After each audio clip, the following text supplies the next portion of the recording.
तुम्ही inhale exhale करताय हे तर नॉर्मल झाला. खूप जण अनुलोम विलोम करतात गार्डन मध्ये जाऊन.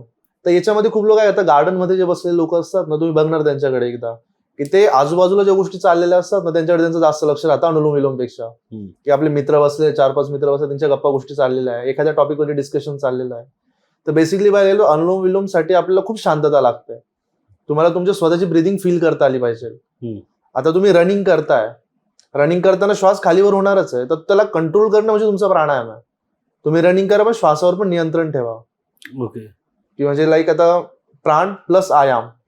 प्राणाचे भरपूर सारे बाजू आहेत. 12 प्रकारचे प्राणायाम आपल्याकडे घेतले जातात योगशास्त्रामध्ये.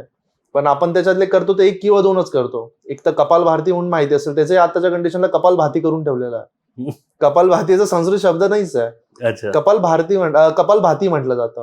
ओके. कपालभाती आपण बनवून ठेवलेला आहे. ओके. तर कपालभाती म्हणजे काय असतं, कपाल म्हणजे आपला सायनसचा एरिया. आपला कपाळाचा जो भाग असतो हा सायनस झाला, याला कपाल म्हटलं जातं. आणि भाती म्हणजे त्याला साफ करणे, धुणे. संस्कृत वर्ड की त्याला धुणे म्हणजे आपण आपल्या कपाळाला साफ करतोय.